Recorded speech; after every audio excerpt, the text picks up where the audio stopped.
এই ফুলাফুরি খারো, টাকা কত উঠছে গন্যা লই।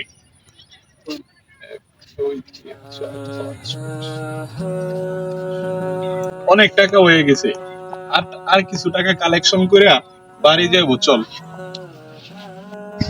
ভাইস্তা, বুধবারে যে ঈদে মিলাদুল নামে একটা বেদাত এটা চালু করছে। এটা তো আসলে কোরআন হাদিসের ভিত্তিতে একবারে ভিত্তিহীন, একদম বেদাত। এই বেদাতটা তো সমাজের ভিতরে এত পরিমাণ ছড়ায় পড়তেছে, এটা তো আমাদের সকলের ইমানের দায়িত্ব এটাকে বাধা দেওয়া এবং কি তাদেরকে সঠিক বুঝটা দেওয়া। তারা অনেকে আছে যে না বুঝে এই কাজটা করতেছে। চাচা, এটা তো আমার আর তোমার দ্বারা সম্ভব না। এটা 10 জনের লড়তে হইব, তাহলে সম্ভব। ভাতিজা, এটা একসাথে 10 জন পাওয়া যাবে না, প্রথমে আমাকে আর তোমাকে নামতে হবে।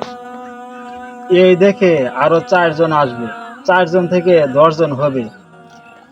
এভাবে আমাদের প্রতিবাদ করতে হবে। হ্যাঁ চাচা, তুমি একদম ঠিক কথাই বলছো। ওই পোলাপান, ওই যে 2 জন হুজুর দেখা যায়, ওদের কাছ থেকে আমরা টাকা কালেকশন করবো।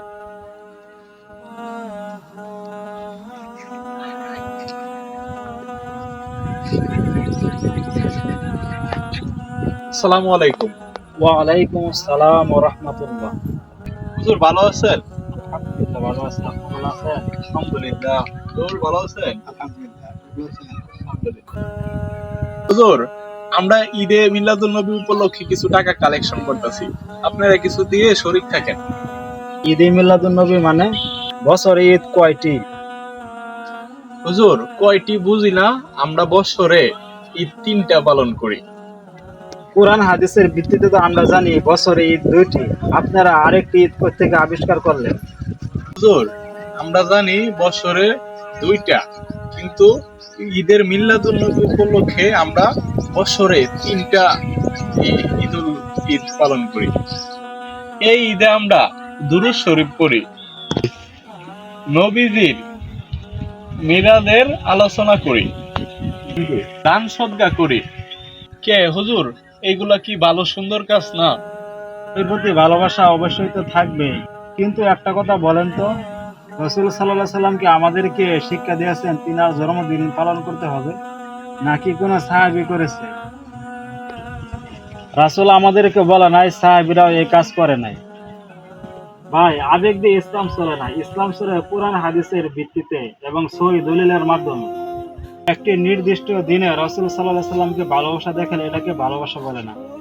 রাসূলকে ভালোবাসতে হলে রাসূলের সুন্নতের অনুসরণ করতে হবে, তার উপরে বেশি বেশি দুরূদ পড়তে হবে, রাসূলের চরিত্রকে গ্রহণ করতে হবে। ভাই, আমি তো এইগুলো আগে জানতাম না, আজকে থেকে আপনি আমাকে সুন্দর সঠিক পথ দেখাইছেন, বুঝ দিচ্ছেন। আমি আর আজকের পর থেকে আর এগুলা করবো না ভাই। যাই হোক ভাই, আপনি যা আমার অল্প কথা এগুলো বুঝতে পারছেন, আল্লাহ তাআলার কাছে লাখো শুকরিয়া। আমিও আর ঈদের মিলাদুল নবী উপলক্ষে এগুলা পালন করব না, আর অন্যকে পালন করতে দেব না। ঠিক আছে হুজুর, তাহলে আমি এখন আসি, আমার জন্য দোয়া করবেন। আসসালামু আলাইকুম। আসুন আমরা বেদাত থেকে দূরে থাকি। আর ভিডিওটি ভালো লাগে অবশ্যই লাইক, কমেন্ট, শেয়ার করে দিবেন, অন্যকে দেখার সুযোগ করে দিবেন। ধন্যবাদ।